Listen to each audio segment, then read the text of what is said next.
Hello' everyone সকলোকে ইকুইপেটলৈকে স্বাগতম জনাইছো আজিৰ ক্লাছটোত আমি কৰিবলৈ গৈ আছো প্ৰফিট এণ্ড লছৰ কেইটামান কুৱেশ্যন লাষ্ট পাৰ্টটোত ৰৈ গৈছিলে ন তো সেই পাৰ্টটো আজি কন্টিনিউ কৰিম তাত যিকেইটা কুৱেশ্যন আছে সেইকেইটা কৰো বেছি সময় নলওঁ ইয়াৰে পাছত আমি ৰেচিঅন প্ৰপোৰ্চন কৰিব আছে তো আজি আৰু কালিৰ ভিতৰত তোমালোকৰ যিমানখিনি আছে কেপচুলৰ যিমানকেইটা চেপ্টাৰ আছে গোটেইখিনি কভাৰ হৈ যাব কালি মই সব আপলোড কৰাই দিম ঠিক আছে আজি হ'ব আৰু কালি ঠিক আছে কালিৰ ভিতৰত গোটেইখিনি কমপ্লিট হ'ব সো তোমালোকেও যিকেইটা চোৱা নাছিলে আগৰ কেইটাও চাই লোৱা আৰু এই যিটো সিৰিজটো আছে 7টা ভিডিঅ হৈছে তো গোটেইখিনি কমপ্লিট কৰি দিয়া তাৰপিছত এক্সামৰ কাৰণে বেলেগ চিন্তা কৰিব লগা নাথাকে তাৰ আগতে মই অকমান কথা কৈ দিছো ইকুইপেটৰ তৰফৰ পৰা আমাৰ এসএসসি জিডিৰ কাৰণে এটা বেটচ লঞ্চ কৰা হৈছে এসএসসি জিডিৰ এইবাৰ গম পাইছাই চাগে অলমোস্ট 39000 সামথিং ভ্যাকেন্সি আহিছে তো যিসকল ষ্টুডেন্টে প্ৰিপেয়াৰ কৰি আছে বা এসএসসি যাব সপোন আছে তো গোটেইকেইজনৰ কাৰণে বহুত ভাল বেটচ হয় তো জয়েন কৰি ল'ব পাৰা ঠিক আছে নেক্সট আমি ইয়াতে কি কৰি আছো আজি যে 7 নম্বৰ পাৰ্ট আহি গ'ল ভিডিঅ'টোৰ হঠাৎ আজি কোনোবাই নতুনকৈ আহিছে যদি গম পাও যে আমি এই ম্যাথছ ক্যাপসুল যোনখন আছিলে এই ক্যাপসুলখনৰ পৰা আমি অলৰেডি গম পাই গৈছো যে ৰিসেন্টলি যেটো এক্সাম গৈছে এই এক্সামটোৰ গোটেইখিনি কুৱেশ্যন অলমোস্ট কমন আছিলে ঠিক আছে এটা বা দুটা কুৱেশ্যনৰ বাহিৰে বাকি গোটেইখিনি কুৱেশ্যন ইয়াতে যেনেকৈ আছে তেনেকৈ আহিছিলে ঠিক আছে তো সেই ক্যাপসুলখনৰে আশা কৰিছো আমাৰ যেটো নেক্সট এক্সাম আছে সেইটোতো ইয়াৰে কুৱেশ্যন থাকিব ইয়াৰে বাহিৰত যদি কুৱেশ্যন নাযায় তো তাৰ কাৰণে আমি কি কৰিছো ইয়াৰে গোটেইখিনি চেপ্টাৰে পাৰ্ট ওয়াইজ সলভ কৰি আছো ওকে এটা তোমালোকৰ দুই এটা কুৱেশ্যনৰ যদি কনফিউজন আছে কনফিউজনটো নোহোৱা হয় তো আজি আমাৰ প্ৰফিট এণ্ড লছৰ সেকেন্ডটো পাৰ্ট হ'ব লগতে কেনেকৈ ক্যাপসুলখন বাই কৰিবা সেইটো মই দেখাই দিছো ইকুইপাট এপটো ইনষ্টল কৰাৰ পিছত ইয়াতে পিডিএফ কোৰ্সেছ অপচনটো পাই যাবা পিডিএফ কোৰ্সেছত ক্লিক কৰাৰ লগে লগে তোমালোকে ইয়াতে দেখিবা গণিতৰ ক্যাপসুল ঠিক আছে দেন বাই নাও মাৰি দিলে হ'ল তোমালোকৰ কাম খতম নেক্সট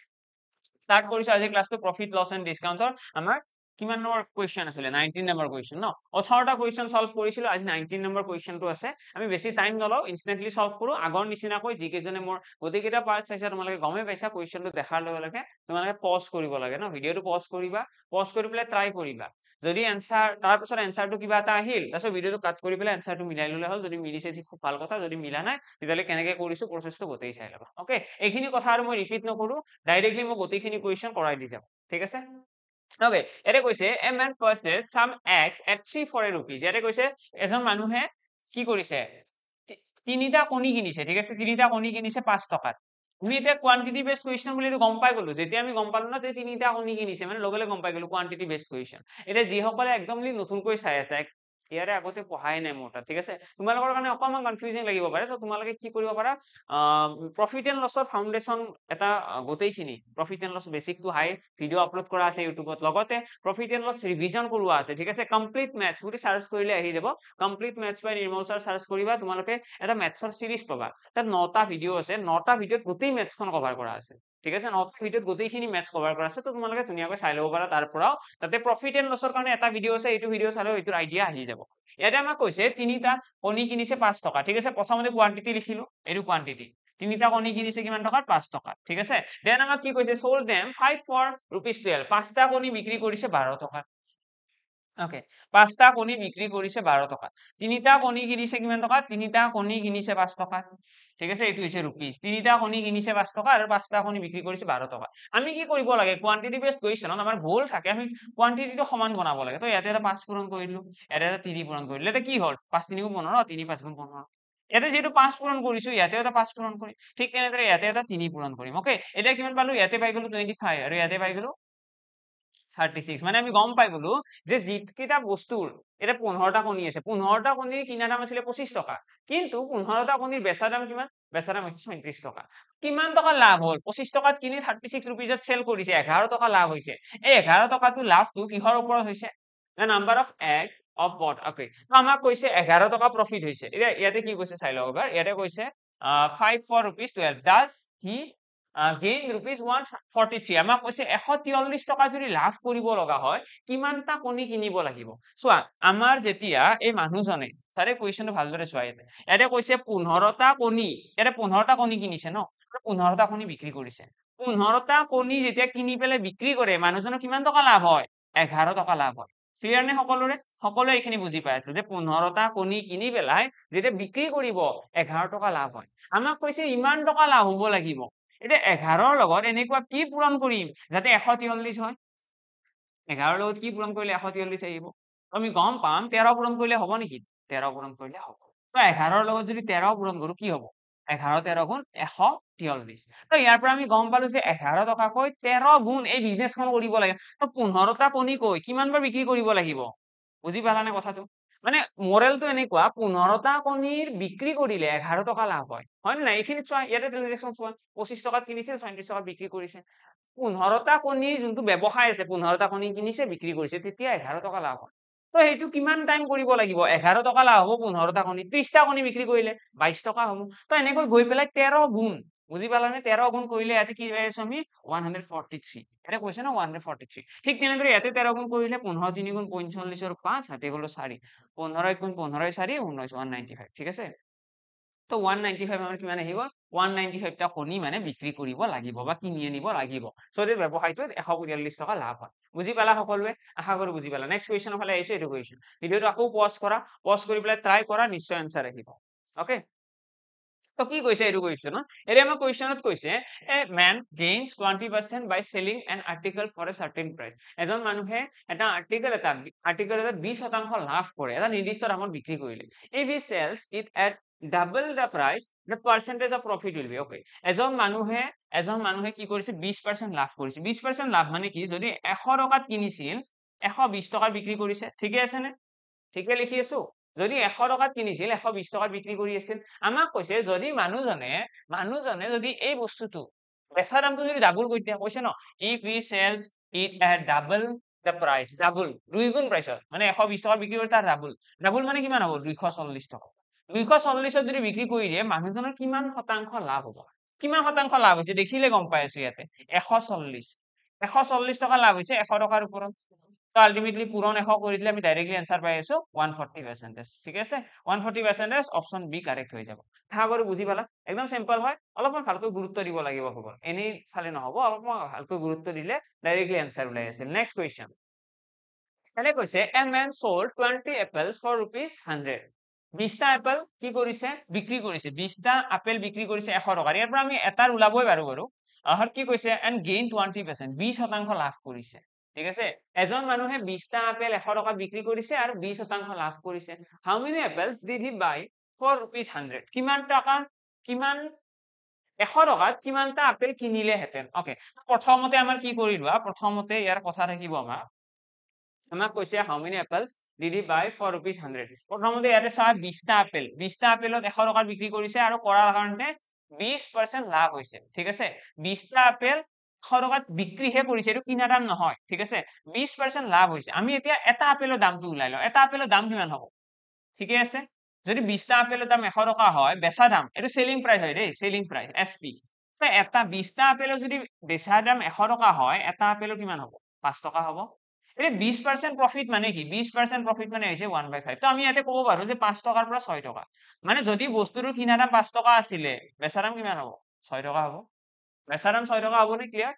বেচা দাম 6 টকা হ'ব ইয়াতে কি কৈ আছে ইয়াতে আমাক কৈছে এটা বস্তুৰ বেচা দাম 6 টকা এটা বস্তুৰ বেচা দাম কিমান টকা 5 টকা ঠিক আছে এটা বস্তুৰ বেচা দাম এটা আপেলৰ বেচা দাম কিমান টকা 5 টকা ঠিক আছে এটা আপেলৰ বেচা দাম যদি 5 টকা হয় ইয়াতে যোনটো সেলিং প্ৰাইস আছে 6x is equal 5 টকাৰ সমান নহব জানো আৰু x equal কিমান আহিব x equal আহিব 5/6 বুজি পালানে মই কি কৰিছো ইয়াতে ৰেশিওটোৰ পৰা সেলিং প্ৰাইস ওলালো আৰু ৰেশিওটোৱে আমাক কি কয় ৰেশিওটোৱে আমাক কয় যে সেলিং প্ৰাইস 6 আৰু আমি যেটা এক্স্যাক্টলি ওলাইছো এক্স্যাক্টলি আমি দেখিছো এটা আপেলৰ সেলিং প্ৰাইস আছে 5 টকা আমি এইটো এনেকৈ লিখিব পাৰিলো হেতেন যে 6x is equal 100 এটা এইটো কলে আমি কি কৰিম x equal ধৰি লোৱা 100/6 ওলাল এইটোত কম আমি 20টা আপেলৰ বেচা দাম এইটো এই যোনটো x ওলাল ন এইটো 20টা আপেলৰ বেচা দাম এতিয়া এইটো কৈছে এটা আপেলৰ উলিয়ালেও আমাৰ প্ৰবলেম নাই আৰু 20টাৰ উলিয়ালেও প্ৰবলেম নাই এতিয়া চোৱা কথাটো কেনেকুৱা আমি যদি ইয়াতে গম পাও যে এটা আপেলৰ এইটো x ৰ ভ্যালু আহিব ন এই x ৰ ভ্যালুটো ইয়াতে বহালে কি হ'ব 5x equal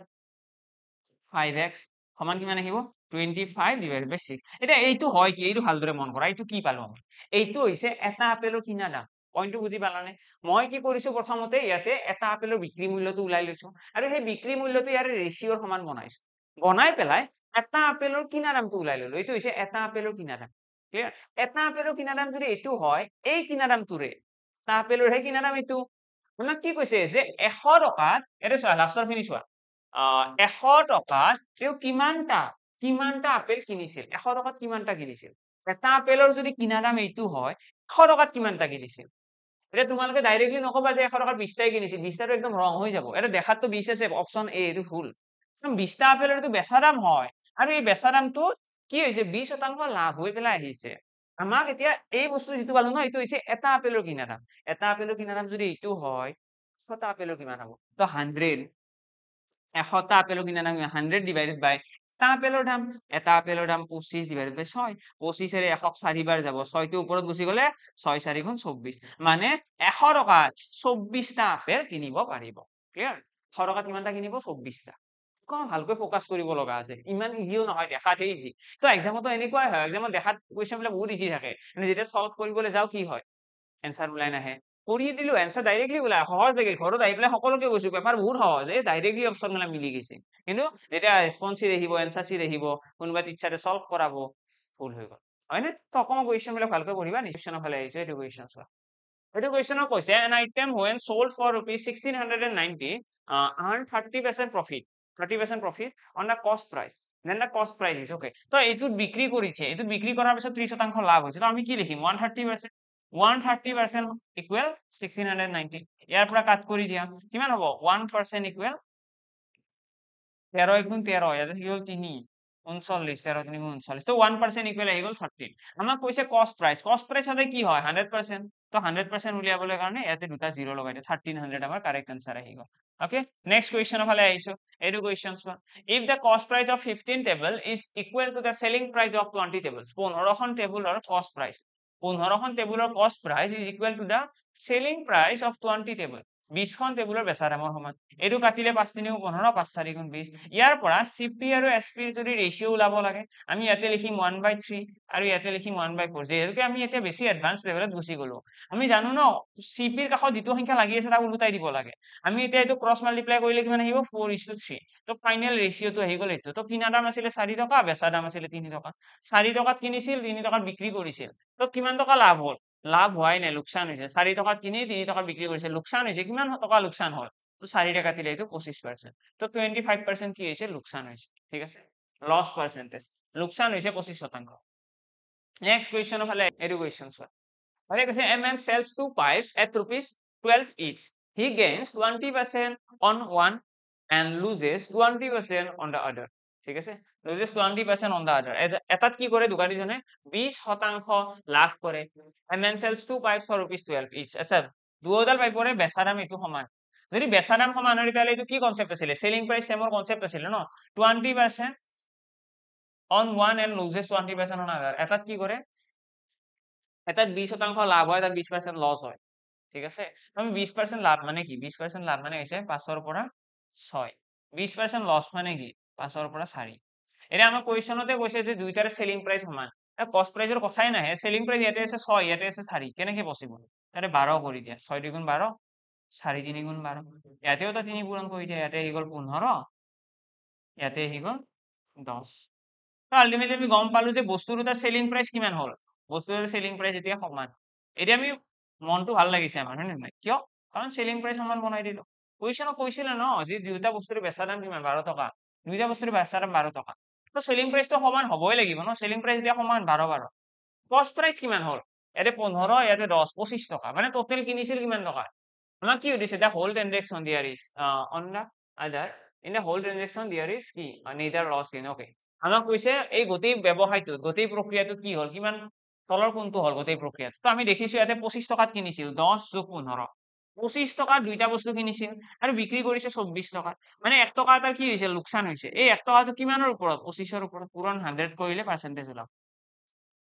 মানে 4% কি হৈছে? লোকচান হৈছে। অপচনত আছে নে নাই? আচ্ছা, অপচনত টকা আছে, টকা বুলি ক'লে আমি কি ক'ম? 25ত 1 টকা লাভ হৈছে,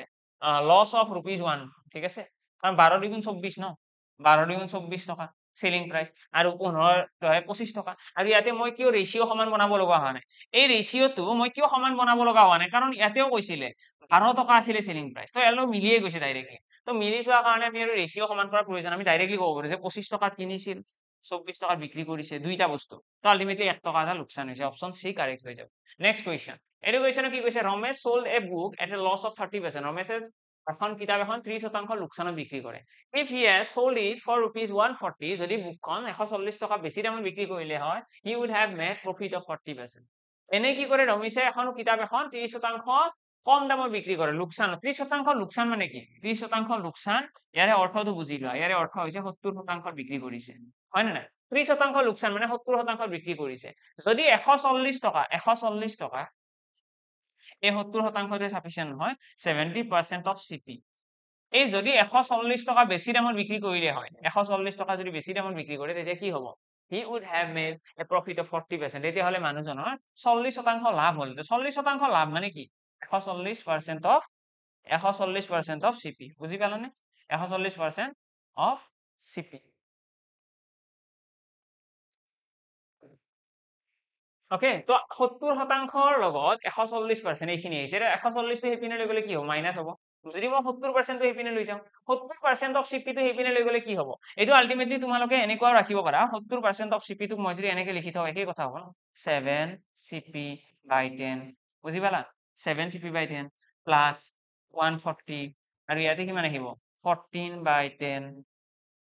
CP 14 CP by 10 ওকে এটা 7 CP টো হেপিনে গুছি গলে 10 10 কাট খাই গল 7 টো হয় গুছি গলে কি হ'ব 14 ৰ পৰা 7 গলে 7 থাকিব অৰ্থাৎ 7 CP is equal 140 1 CP equal কি হ'ব CP equal আহি যাব 7 2 গুণ 14 20 টকা CP equal আমাৰ আহি গল 20 টকা এটা এইটো কি হয় এইটো CP equal আমাৰ আহি গল 20 টকা আহি গল আমাৰ কি হৈছে কষ্ট price of the book is কিবা ক্যালকুলেশন মিস্টেক হৈছে ইয়াতে 140 divided by 100 হলে এটা 0 কাট হৈ গল 14 by 10 ওকে এইটো 10 টো এনেকে কাট নহয় সরি দেই এই 10 টো এনেকে কাট নহয় এটা মই সেইফালে গুছি গলে মাইনাস হ'ব ন তো 14 ৰ পৰা 7 এইটো 7 CP থাকিব আৰু তলতে 10 থাকিব ইয়াতে 10 টো ইপিনে গুছি গলে কি হ'ব হাতেৰে কাটি দিও হাতেৰে এইটো কাটি দিয়া 20 আহি গল আৰু 10 টো ইপিনে গুছি গলে 200 হৈ যাব আচ্ছা ঠিক আছে এইটো 10 টো এনেকে কাট নহয় বাৰু তো কথাটো হ'ল মোৰেল অফ দা ষ্টৰী আমাৰ CP ইকুৱেল আহি গল 200 টকা তো এইটো কোৱেশ্চন বেছি টান নাছিল এইটো কোৱেশ্চন এনেকে নকৰি পেলাই যদি ইয়াতকৈ তোমালোকে ইজি কৈ লিখিব বিচৰা এনেকৈ লিখিব পাৰা 70% plus 140 is equal তোমালোকে ডাইৰেক্টলি ক'ব পাৰা 140% বুজি পালানে এটা 70% এইফালে গুছি গলে কি হ'ব মাইনাস হ'ব 140 ৰ পৰা 70 গলে কি থাকিব 70% সমান 14 140 70% সমান যদি 150 হয় 1% সমান কি হ'ব 70 ৰে এইটো কাটি দিয়া 70 2 গুণ 140 ন তো 1% সমান কিমান আহি গল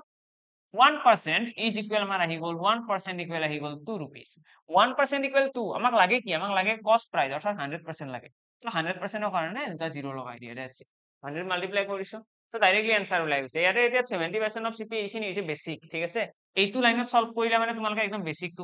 তোমালোকৰ ক্লিয়াৰ হৈ গল এইটো হৈছে একদম বেসিক নিয়ম আমাৰ যেটো 30% লস হোৱা বুলি কৈছে তাৰ মিনিংটো হৈছে এইটো 70% অফ CP মানে কষ্ট প্ৰাইসত কৈ 30% কম ঠিক আছে নেক্সট কোৱেশ্চন এইটো চোৱা এৰে কি কৈছে profit obtained on selling an article for rupees 540 is equal to the loss occurred on selling the article for 370 আমাক কৈছে 540 টকাত বিক্ৰী কৰিলে হোৱা লাভ এটা 540 টকাত বিক্ৰী কৰিলে কি হয় লাভ হয় তো 540 ৰ পৰা মই CP টো বিয়োগ কৰি দিলো 540 ৰ পৰা কষ্ট প্ৰাইস টো বিয়োগ কি ওলাব তেতিয়া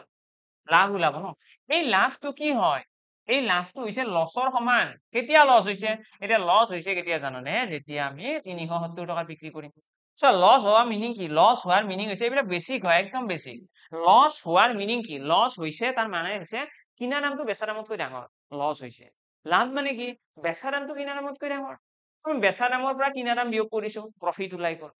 কিনা দামৰ পৰা বেচা দাম বিয়োগ কৰিছো লছ ওলাই গল আৰু ইয়াৰে প্ৰফিট এণ্ড লছ কোৱেশ্চনৰ সমান বুলি কৈছে ঠিক আছে if selling price is rupees 910 then what is the profit আমাক কৈছে 910 টকা বিক্ৰী কৰিলে কিমান টকা লাভ তো ইয়াৰ পৰা তোমালোকে প্ৰথমতে CP টো ওলাই লবা টুৱাইস CP ইকুৱেল কিমান হ'ব 800 910 টকা 910 টকা তো CP ইকুৱেল কিমান হ'ব 2 ৰে কাটিলে 2 4 গুণ 8 2 5 গুণ 10 2 5 গুণ 10 455 মানে 455 টকা হৈছে কষ্ট প্ৰাইস এটা 455 টকাত কিনিছিল বিক্ৰী কৰিছে কিমান টকা 910 টকা কিমান টকা লাভ হৈছে তো এটা তোমালোকে দেখি আছা লাভ হৈছে এক্স্যাক্টলি 455 টকা 455 টকায় কি হৈছে লাভ হৈছে 455 টকা কিনা দাম আছিলে লাভো সেইখিনি মানে হৈছে তো পুৰণ আমি যদি কি কৰি দিও 100 কৰি দিও আমি গম পাই যাম ইয়াতে 100% প্ৰফিট হৈ আছে অপচন ডি কাৰেক্ট হৈ যাব ঠিক আছে কিমান পাৰ্সেন্ট প্ৰফিট হৈছে বুলি ক'লে আমি কাৰেক্ট আনসাৰ কি দিম অপচন ডি কৰি দিম 100% প্ৰফিট ইয়াতে দেখি পাই গৈছিলো মই 2 CP ইকুৱেল 19 আছিল 910 ইয়াৰ পৰা মই গম পাই গৈছো যে এইটো ডাবল দামত বিক্ৰী কৰিছে কিনিছিল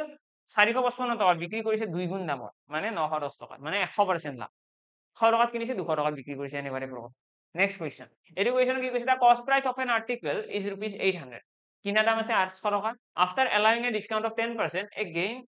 এটা পাছত অকে, এটা কৈছে এটা বস্তু, এটা বহুত ইম্পৰ্টেন্ট কুৱেশ্যন, ঠিক আছে, আমাৰ এক্সামত যদি একদম টান কুৱেশ্যন আহে এইবিলাক আহিব, ইয়াতকৈ টান কুৱেশ্যন নাহে। এটা বস্তু এটা কষ্ট প্ৰাইচ আমাক দিয়া আছে ৰুপিজ 800, কিনা দাম কিমান 800 টকা, কিনা দাম 800, ঠিক আছে, আমাক কৈছে এজন মানুহে 10% ডিসকাউন্ট দিছে আৰু তাৰ পাছতো কি হৈছে, 10% ডিসকাউন্ট দিয়াৰ পাছতো 12.5% লাভ হৈছে। এতিয়া 12.5% কি হৈছে, প্ৰফিট। এটোৰ মিনিং কি, 12.5% মানে হৈছে 1/8। তো আমি ক'ব পাৰো যে 8 যদি চিপি আছিলে 9 কি হ'ব, এছপি। 8 যদি চিপি আছিলে 9 কি হ'ব, এছপি হ'ব। ক্লিয়াৰ। তাৰ পাছত আমি কি ক'ব পাৰো, আমাক ইয়াতে কৈছে 10% ডিসকাউন্ট দিছে, মানে 10ৰ পৰা কি হ'ব, 9 হ'ব। মানে বস্তুটো যদি লেখা দাম এমআৰপি যদি 10 টকা আছিলে, সেলিং প্ৰাইস কিমান হ'ব, 9 হ'ব, ঠিক আছে, সেলিং প্ৰাইস 9। তো ইয়াতে মই দেখি আছো বস্তুটো সেলিং প্ৰাইস দুইটাই সমান, ঠিক আছে। ইয়াতে এটাত কি আছে, কষ্ট প্ৰাইস আছে 8 আৰু এমআৰপি আছে 10। আমাৰ যদি এনেকুৱা ইয়াতে হলে হয় যে সেলিং প্ৰাইস দুটা বেলেগ বেলেগ, সেই ক্ষেত্ৰত আমি এই ৰেশিও দুটা সমান বনাব লাগিলহেঁতেন। আমি সেলিং প্ৰাইস সমান বনাব লাগিব, কাৰণ ইয়াতে এটাই বস্তুৰ কথা কৈছে, দুটা বস্তুৰ কথা কোৱা নাই। এটা বস্তুৰ সেলিং প্ৰাইস সদায় সেমে থাকিব ন, বেলেগ বেলেগতো নাথাকে। তো আমি ইয়াতে দেখিলো এ গেইন অফ, আমাক কৈছে then what is the mark price, আমাৰ মাৰ্ক প্ৰাইস সুধিছে, অৰ্থাৎ এমআৰপি সুধিছে। আমাৰ ইয়াতে কুৱেশ্যনত দিয়া আছে কষ্ট প্ৰাইস। তো আমি কি লিখিম, 8x, অৰ্থাৎ এইটো এই ৰেশিও যিটো আছে ন, এইটো 8x ইকুৱেল কি হয়, 800 হয়, আৰু ইয়াৰ পৰা আমি x ইকুৱেল কি কৈ দিম, 100, x ৰ ভ্যালুটো 100 আহি গ'ল। এটা ডাইৰেক্টলি আমাক এমআৰপি উলিয়াব দিছে, তো এমআৰপি কৈ দিম ইয়াতে 10 × 100, 10 × 100 কিমান হ'ব, 10 × 100 আহি যাব 1000। ক্লিয়াৰ। এতিয়া তোমালোকে ভাবি আছা ইয়াতে আমি ডাইৰেক্টলি x ৰ ভ্যালুটো ওলাম, এইটো ইয়াতে বহাই দিম, এক্সামত কাম খতম। কিন্তু তেনেকুৱা নহয়, এক্সামত যদি এনেকুৱা থাকে ন, সেলিং প্ৰাইস দুটা বেলেগ বেলেগ, তেতিয়াহ'লে সেলিং প্ৰাইস দুটা সমান বনাবা, তাৰ পাছত সেইটো কৰিব পাৰিবা। মানে ৰেশিও দুটা যেতিয়ালৈকে সমান নহয় ন, ৰেশিও দুটা যেতিয়ালৈকে পাৰফেক্টলি মিল নাখায়, তেতিয়ালৈকে তোমালোকে ইয়াতে যিটো x ৰ ভ্যালু আহিছে এইটো তাত পুট কৰিব নোৱাৰা। মই এইটো কিয় পাৰিছো পুট কৰিব, কাৰণ ৰিজনটো হৈছে মই যদি ইয়াতে চাও x ইকুৱেল 100 আছে, এই 100 টো মই ইয়াতেতো পুট কৰিব পাৰিম ন 9 ৰ লগত, কাৰণ এইটো এটাই ৰেশিও। তো 9 ৰ লগত কৰিলে ইয়াতে 900 আহিব, মানে সেলিং প্ৰাইস কিমান আহি গ'ল, সেলিং প্ৰাইস 900 টকা। আৰু ইয়াতে যোনটো সেলিং প্ৰাইস আছে এইটো ইয়াৰে সেলিং প্ৰাইসৰ সমান নহয় জানো, হয়, সেলিং প্ৰাইস দুইটাই একে। তো সেইকাৰণে আমি ইয়াতেও লিখিব পাৰো যে 9 ৰেশিও ইজ ইকুৱেল 900, আৰু ইয়াৰ পৰা 1 ৰেশিও ইকুৱেল কি আহিব, ইয়াৰ পৰা 100 আহিব। আৰু এই 100 টোহে মই ইয়াতে বহাইছো, বুজি পালানে কথাটো, মই এই 100 টোহে ইয়াতে বহাইছো, মই এইটো 100 বহোৱা নাই। তো তোমালোকে যদি এই দুটা স্টেপ কৰিব নিবিচাৰা যে ইয়াৰে ভ্যালুটো আকৌ ইয়াৰ লগত সমান বনালা, এইটোৰ কৰিব নিবিচাৰিলে সেলিং প্ৰাইসটো সমান বনাই ল'বা প্ৰথমতেই। সেলিং প্ৰাইস সমান বনাব অলৰেডি কৰাইছো এনেকুৱা কুৱেশ্যন, তোমালোকক মই ইউটিউবতো কৰাইছো, একদম বেসিক টু হাই যিটো কোৰ্স আছে তাত কৰাইছো দিছো। ইয়াতে আমাক কি কৈছে, an umbrella is mark for ₹150 and sold for ₹138। এটা ছাতি এটা আছে, ছাতিটোৰ নিৰ্ধাৰিত মূল্য কিমান কৈছে 150, আৰু বিক্ৰী কৰিলে ইমান টকা। কি হ'ব, এইটো কুৱেশ্যন বেছি ইজি কুৱেশ্যন হয়, 8% ৰেহাই দিছে, কৰি ল'বা। আৰু 150, 150 টকা দাম আছিলে, 12 টকা ৰেহাই দিছে, ইনটু 100। কেলকুলেশ্যন আৰু কিয়ে শিকাম ইয়াতে, 5 × 3 = 15, 5 × 2 = 10, 3 ৰে 12, 4 × 2 = 8, ঠিক আছে। 8% আমাৰ কি হ'ব, প্ৰফিট হৈ যাব। ৰেহাই, তাকো ডিসকাউন্ট, আমাক কৈছে ন ডিসকাউন্ট কিমান টকা দিছে, তো ডিসকাউন্ট হৈ যাব 8%, 8% ৰেহাই দিছে। নেক্সট, সেই সাকসেসিভ ডিসকাউন্ট অফ ৰুপিজ ইমান, এইটো এইবাৰ এইটো কুৱেশ্যন আহিছিলে চাগে, সাকসেসিভ ডিসকাউন্টৰ কিবা এটা কুৱেশ্যন আহিছিল, সমতুল্য ৰেহাই। সমতুল্য ৰেহাই কেনেকুৱা বস্তু, সমতুল্য ৰেহাইত আমি এনেকুৱা কৰিব নোৱাৰো যে তিনিটা গোটেইকেইটা যোগ কৰি দিলো, এনেকুৱা নহয়। 13, 12, 25 হল, 25 10, 35 1 36, 36 আছে না অপশনত, 36 নাই বাৰু, কিন্তু তেনেকুৱা নহয় একচুৱেলি, ঠিক আছে। যদি আমাক কয় ন এক্সামত সাকসেসিভ ডিসকাউন্ট, মনত ৰাখিবা ডিসকাউন্টটো হৈছে এটা নেগেটিভ পেৰিমিটাৰ। ডিসকাউন্ট বুলি ক'লে সদায় কমি যায়। মই যদি কওঁ এজন মানুহক মই ডিসকাউন্ট দিছো, ইয়াৰ মিনিং কি, মই দামটো কমাই দিছো, মাইনাছ কৰিছো, ডিক্ৰিজিং ফেক্টৰ। ডিসকাউন্টে কি কৰে, কমাই দিয়ে। তো সেইকাৰণে মনত ৰাখিবা ইয়াৰে আগত কি চিন আহিব, মাইনাছ আহিব, গোটেইকেইটা মাইনাছ। প্ৰথমতে আমি যদি নেট এফেক্ট ইউজ কৰো, নেট এফেক্টে ইয়াতে কি কয়, প্ৰথম দুটা সলভ কৰা। নেট এফেক্টত মই সলভ কৰিলো 12 - 13 প্লাস -12 × -13, ডিভাইডেড বাই কিমান হ'ব, ডিভাইডেড বাই 100। এইখিনি সলভ কৰিলে আমি কিমান লিখিম, 12 ইয়াতে আহি গ'ল 25, আৰু ইয়াতে কিমান আছে, ইয়াতে আমি প্লাস আহিব, মাইনাসে মাইনাসে প্লাস। তো 13 12 গুণ কিমান হ'ব, 12 13 10 গুণ 130, 13 2 গুণ 26, 30 40 50 156, 156 মাইনাস ডিভাইডেড বাই 100 আছে। 100 এৰে এইটো যদি কাট কৰি দিও, দশমিক 1.56, 1.56 25 পৰা বিয়োগ কৰি দিলে কি হ'ব, 25 1 গলে থাকিব 24, 24 পৰা 1 গলে কিমান থাকিব 23, অৰ্থাৎ 23 -23.44। এইটো আহি গৈছে আমাৰ প্ৰথম দুটাৰ পৰা। ঠিক আছে আমাক কৈছে থ্ৰী সাকচেছিভ ডিসকাউন্ট 12 13 আৰু 11 R equivalent two N approximate single discount আছে আমি দশমিকটো নোলালেও কথা নাই তো ইয়াতে দেখিলো 23 আছে এতিয়া 23 ৰ লগত কি হ'ব 11 টো যোগ হ'ব ন প্ৰথম দুটাৰ পৰা আমি গম পালো 23 আহিব 23% ডিসকাউন্ট তাৰ পিছত 11 যোগ কৰিলে কিমান হ'ব 23 ৰ লগত 11 যোগ কৰিলে কিমান হ'ব 23 যোগ 11 আমি ইয়াতেও একচুয়ালি আমি কৰিব লাগে এইটো ফৰমেটত কিন্তু নকৰো আমি অনুমানত এনসারটো দিম 23 যোগ 11 কিমান হ'ব 33 34 এটা চোৱা আমাৰ 11 34 আহিছে কিন্তু ইয়াতে যেনেকৈ কিবা এটা বস্তু ফ্ৰেকশন প্লাস হৈ পেলাই আহিছে এৰে প্লাস হৈ গৈছিল ন মাইনাসে মাইনাসে প্লাস এনেকুৱা প্লাস হৈ পেলাই ইয়াতেও আহিব তো ইয়াতেও এনসাৰটো ডাইৰেক্টলি 34 নোলাই তাতকৈ কম ওলাব তো অপচন কোনটো আছে চোৱা এটা 35 তো হ'বই নোৱাৰে বুজি পালানে 35 নহয় তাৰপিছত 42 এইটোতো বহুত ডাঙৰ এইটো হ'ব নোৱাৰে এইটো 40 এইটোও নহয় তো কাৰেক্ট এনসাৰ আমাৰ অটোমেটিক্যালি গম পাই গলো 32 বুজি পালানে কাৰণ 34 তকৈ কিবা মাইনাস হ'ব ন এটা এৰে যেনেকৈ কিবা এটা বস্তু প্লাস হৈ আহিছে আরে এনেতো জেনারেলি ডিসকাউন্ট মানে মাইনাস ন ডিসকাউন্ট মানে মাইনাস কিন্তু প্লাস হৈ আহিল মানে কি এটা কমি যাব ন আলটিমেটলি তো ঠিক তেনেদৰে ইয়াতেও 34 ৰ পৰা কিবা নহয় কিবা এটা কমি যাব তো আলটিমেটলি আমি গম পাই গলো 32 এপ্ৰক্সিমেট ডিসকাউন্ট কৈছে ন কৰি থকাৰ প্ৰয়োজন নাই তো ইয়াতে আমাৰ খতম হৈ গল এতিয়া লগতে আৰু এটা কথা জনাই দিও যদি কোনোবাই বিচৰা যে এডিআৰি ৰিজাল্ট যেতিয়ালৈকে নিদিয়ে পঢ়াটো একদম বন্ধ নকৰি যোনটো আমাৰ ৰেলৱেৰ কাৰণে ভেকেন্সি আহিছে বহুত ডাঙৰ ভেকেন্সি এটা আহিছে 11,000 সামথিং ভেকেন্সি আহিছে তো তোমালোকে একদম ই কুইবেটৰ সৈতে এটা ধুনীয়া বেটছ এটা লঞ্চ কৰা হৈছে এটা নাভাবিবা যে এডিআৰি যিখিনি মেথছ আছে সেইখিনিৰে সাফিচিয়েন্ট হয় সেইখিনি নহয় তাৰ ৰিজন বেলেগ একো নাই ৰেলৱেৰ কাৰণে অকণমান কম্পিটিশনটো হাই আমি অকণমান প্ৰেক্টিচ বেছিকৈ কৰিব লাগিব তো যদি তোমালোকে ইন্টাৰেষ্টেড হয় যে মই ভাবিছো ৰেলৱেটো এপ্লাই কৰিম একেলগে পঢ়ি আছো যেতিয়া একেলগে পৰীক্ষা এটা দি দিওঁ তোমালোকৰ কাৰণে এটা ধুনীয়া বেটছ লঞ্চ হৈছে যিসকল ইন্টাৰেষ্টেড কেণ্ডিডেট থাকে গোটেইকেইজনে এইটো পাৰচেজ কৰিব পাৰে নেক্সট খতম আমাৰ ইয়াতে প্ৰফিট লছ এণ্ড ডিসকাউন্ট এতিয়া ইয়াৰে পাছৰ আমাৰ ক্লাছটো আহিব ৰেশিও এণ্ড প্ৰপোৰ্শন ইম্পৰ্টেন্ট চেপ্টাৰ সেইটো আজিয়ে কমপ্লিট কৰাই দিম আজিয়ে তোমালোকৰ ভিডিও আপলোড হৈ যাব আৰু লগতে চাও আজি যদি পসিবল হয় ৰেশিও এণ্ড প্ৰপোৰ্শন গোটেইখিনি কৰাই দিম কাৰণ ৰেশিও প্ৰপোৰ্শন বহুত কুৱেশ্যন আছে আৰু কালিৰ ভিতৰত অলমোস্ট 90% 95% ঠিক আছে 95% কোর্সটো মই দি দিম ঠিক আছে 95% যিমান আছে গোটেইখিনি দি দিম আৰু লগতে যিসকলৰ কিবা ডাউট যদি থাকে কিবা কুৱেশ্যন যদি থাকে মেথছ বাই নিৰ্মল ছাৰ টেলিগ্ৰাম চেনেলটো গৈ পেলাই মোক পাৰ্সোনালি মেছেজ কৰিলে হ'ল ঠিক আছে গ্ৰুপত মেছেজ কৰি লাভ নাই মোক পাৰ্সোনালি মেছেজ কৰিবা গ্ৰুপত থাকিলে মই ক্লাছৰ ভিডিঅ'জ ক্লাছ কেতিয়া আপলোড হয় ভিডিঅ' বিলাক এইবিলাক মই আপলোড কৰাই দিওঁ যাতে তোমালোকে গম পোৱা তো মেথছ বাই নিৰ্মল ছাৰ সাৰ্চ কৰিবা টেলিগ্ৰামত পাই যাবা এতিয়া ধুনীয়াকৈ পঢ়ি থাকা কেপচুলখনটো সলভ হৈ যাব কালি সলভ হ'ল মানে পৰহি তোমালোকে ধুনীয়াকৈ ৰিভাইজ কৰি পেলাই এক্সাম দিব যাব পাৰিবা হাতত এতিয়াও সময় আছে সময় নাই বুলি ভাবিছা যদিও এক্সামৰ আগদিনা তো চাও কিমান দূৰ পসিবল হয় এটা জাস্ট ওভাৰঅল প্ৰেক্টিচ এটা কৰি ল'ব পাৰো গোটেইখিনি চেপ্টাৰৰ মিক্স আপ কুৱেশ্যন ওকে লগ পাম সকলোকে নেক্সট ক্লাছত থ্যাংক ইউ এভৰিৱান